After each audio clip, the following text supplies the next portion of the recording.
see this backyard in the film. After the Quaker Ridge Bridge, it comes around and you'll see all those rocks on your right side. The train is going north. North to White Plains is that way, and the Harlem River station, the Willis Avenue Bridge is that way. And just a little bit of background, the train started at the Willis Avenue Bridge, went up to Mount Vernon where it split. One branch kept going straight to White Plains, the other went across Pelham and New Rochelle, and then went up northeast towards Portchester. That was the end. Never went to Boston. Okay, this section, as far as the sort of the anatomy of the railroad, you also saw the manhole down there, I take it, the one filled with gravel. That ran in the center of the railroad, and it was located, they were located every 500 feet. They were empty, and there was access to wires that carried the telephone lines. The telephone lines traveled underground because of interference from the overhead lines, and there were three types of conduit it went through. In the cuts, which was stable because it was blasted in rock, they had these ceramic pipes. I have one in front, it was at the exhibit in New Rochelle. You can see one remaining in the stream over there. The piece of track running alongside my little bridge over there came from the Harlem River station, which is the end station, the terminal in the Bronx. And I found it on Google Earth, on satellite, Google Satellite. I was, checking the route to see, where, and then redrawing a map, which was at the library. And I noticed two very faint lines in the grass in this no man's land behind some factory buildings in the Bronx. And after, knocking on doors and getting, told I couldn't go in, and then knocking again with a little map I drew, and they let me look over, and then I did some more stuff, and then went back, and the guy let me go look, and then I found a whole bunch of rail, and there were three small pieces, and they let us take them, and two are in ward acres. Hopefully they'll be placed in a little rail trail area, and then one piece over here. Okay, this map was in New Rochelle at the library, the exhibit we did. Somebody want to, let us hold that. So. And I'll hold this open here so you can all come and see it. Excuse me.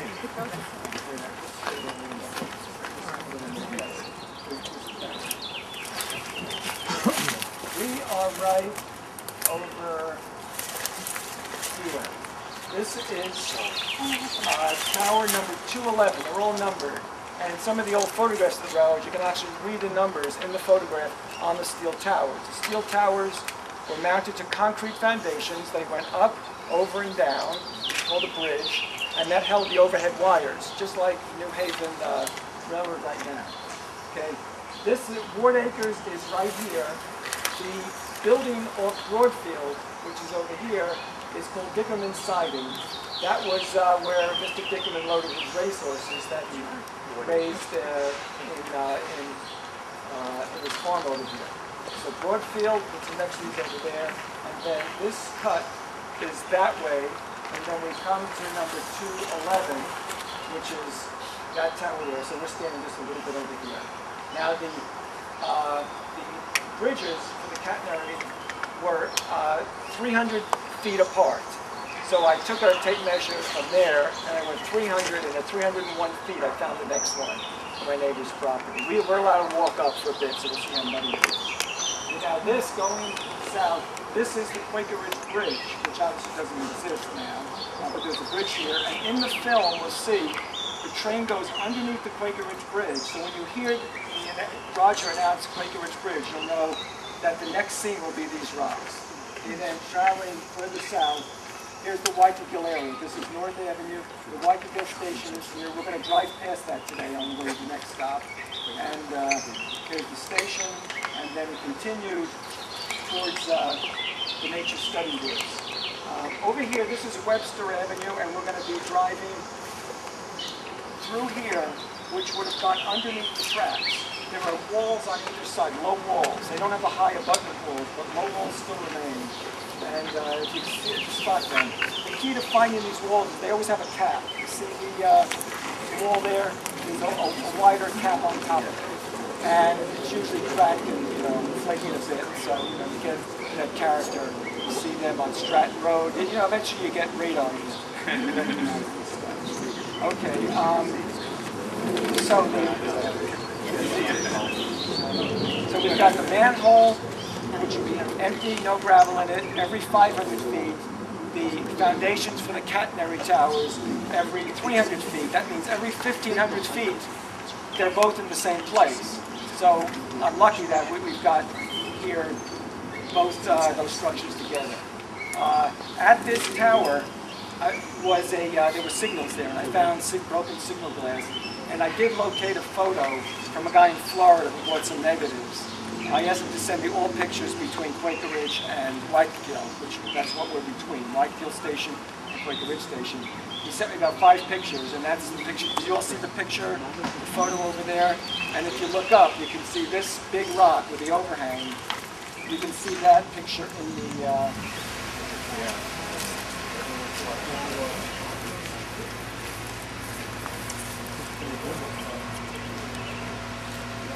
There's a manhole and 2 foundations right in the entrance to Ward Acres, which would be a great place to put this rail that I got. So hopefully there'll be a little thing with it. And I got a photo of that exact spot without the train, but with the tracks in place. So around 1937. Is this private property or this one I think is the only spot that New Rochelle owns, and it's for sale if you'd like to buy it. That's the Quaker Ridge Station. That's the Quaker Ridge. That's Quaker Ridge. Yeah, that's the Quaker Ridge. He actually owns it as a house. Does that run on Quaker Ridge Road? It runs on Pamela Lane. Pamela Lane, okay. To give out directions, let's just move. We're going to Bon Air Avenue, if you know it. Basically go around here to Quaker Ridge. You go over to North Avenue, make a left to Bon Air. You go all the way to the end and park. Not at the very end because it's not legal there. And then that's the access to the trail, which runs kind of parallel to the right-of-way.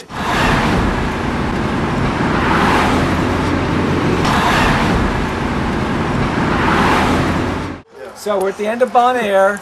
This bridge was built so there'd be a bridle path access. There was a bridge with big steel girders, trains, 2 tracks, northbound and southbound here, going diagonally that way. So let me show you on the map. Get on that side. Here's the right-of-way curving around. Here's the bridge. So this wall here, these 3 black lines, that's that abutment over there. Okay, then we're going to walk in here, but we'll see some stuff in here. And then there was another bridge here for the railroad. There's a house right on that spot there. And then this abutment, which we're going to see, is enormous. That's still there. It's the coolest thing. It's my favorite part of the whole railroad. And that was built only to allow a bridle path to go through. A little bit further south, which doesn't exist anymore, was another massive abutment for another bridge that went over the Hutchinson River Parkway and the Hutchinson River. We would have probably then bought the railroad then. Yeah, I know. He decided not to do it because we didn't want to go back and farm. So we're going to go in and then make a left, and there's some things to see. Now this was built on fill. My backyard, it was a cut, so they blasted the rock. The train sat...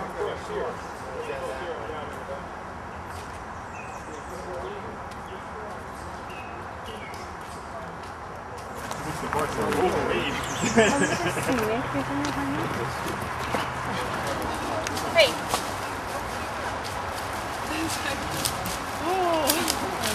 Thank you, guys. Sure.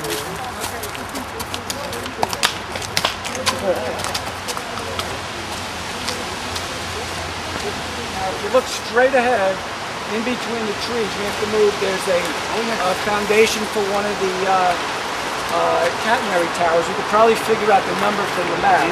And if you look down a little bit at the edge of the water, there's this broken concrete thing. That's a manhole. So that was bulldozed out and dumped down here. So that's where the train ran. North is to the left, south to the city is to the right. And they had tracks temporarily on it, and they had these box cars that were filled with rock and dirt that were brought to the end and dumped. I don't know, either side or end over end. But anyway, they dumped them through this wooden trestle, and it just filled up to the top. And then I guess they removed what they had on top, regraded it, and put the final tracks on. But in White Plains where we go, it's enormous. It's 4 or 5 times this height. You can imagine the amount of material for a railroad that ran 25 years. Oh, is this the one that... Yeah. That's the one you... Yeah. I remember looking, yeah, because we used to come down the Hutch to go to New York. abutments for the hut. Where? Just to get your orientation. You officers stay safe. This sea brick crossing, yeah, they must have, they had them over the barrel. You don't give us a bridge, you don't get to come through New Rochelle. So I don't know what kind of leverage there was. But, yeah, but here's a bridle path. Here's a little crossing. Here's a bridle path. Yeah, this one parallel, because there is another path up there. This is just a theory, but all this clearance under these bridges, maybe in case of flooding, the reservoir would overflow and not wash out the railroad. Because these acted like huge culverts. This flat area right down in here is very wet. I know. Yeah, I know. My feeling is if one day they wanted to sell this property and develop it, they have access to it. That's another theory too. That's tax money and then their parcels. Right. Oh yeah. Excuse me. Wait, there's another possible explanation. This one, right? Landfill would have been viable, so people would have come in and taken it.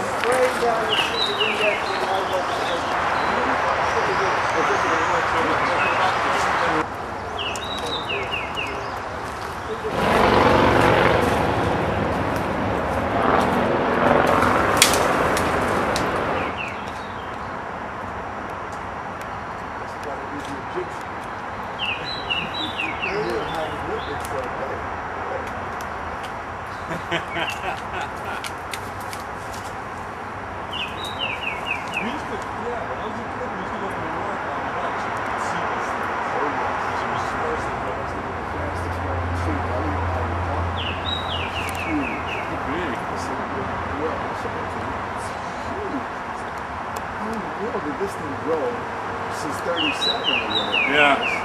To this size, this girth. I found out recently that, to my disappointment, that all these big maples that we see, these huge maples, they're only like 100 years old. They're not these. There's none of this like charter oaks era maple or anything like that. Maple tree only lasts.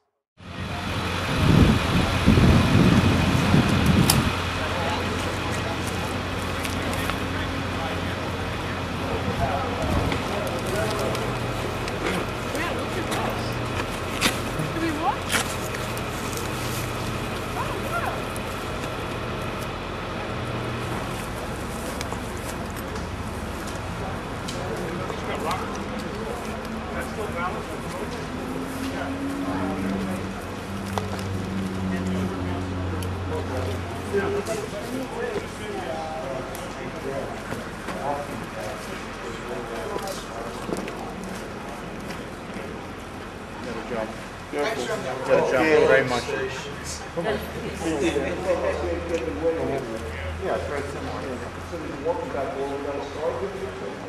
And we didn't block it. Tommy, I told him, I told this guy, some people are very nice and some people are not.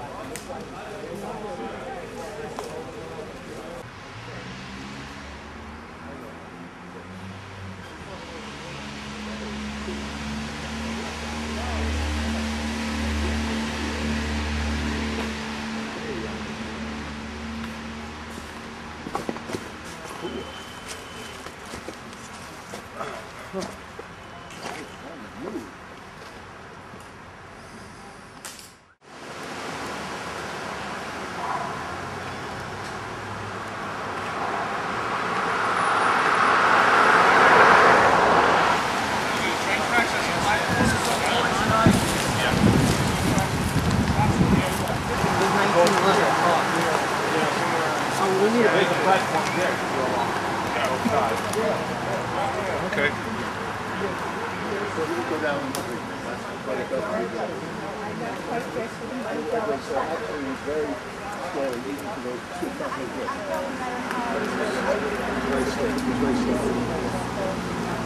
Thank you.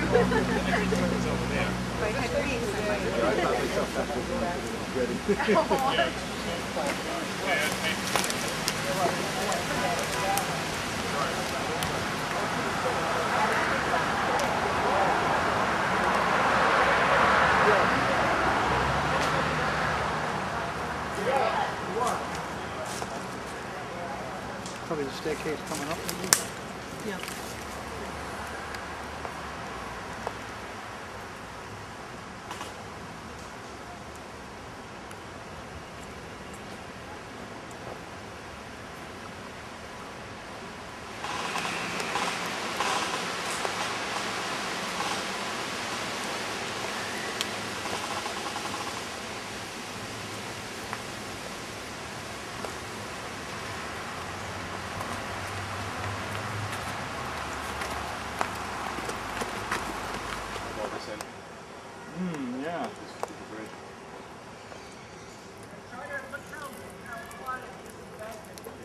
abandoned it. Yeah, yeah.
Could be also a form of ferroconcrete to keep it solid, a solid spot.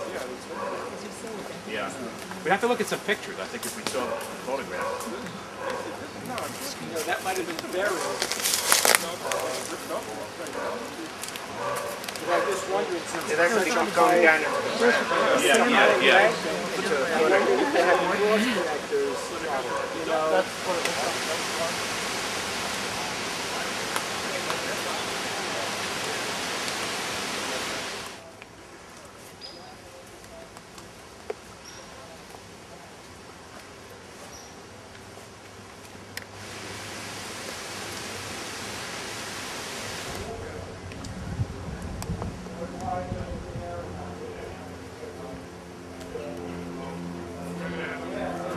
No, I hate graffiti. Honestly, that stuff was probably put there 20 years ago.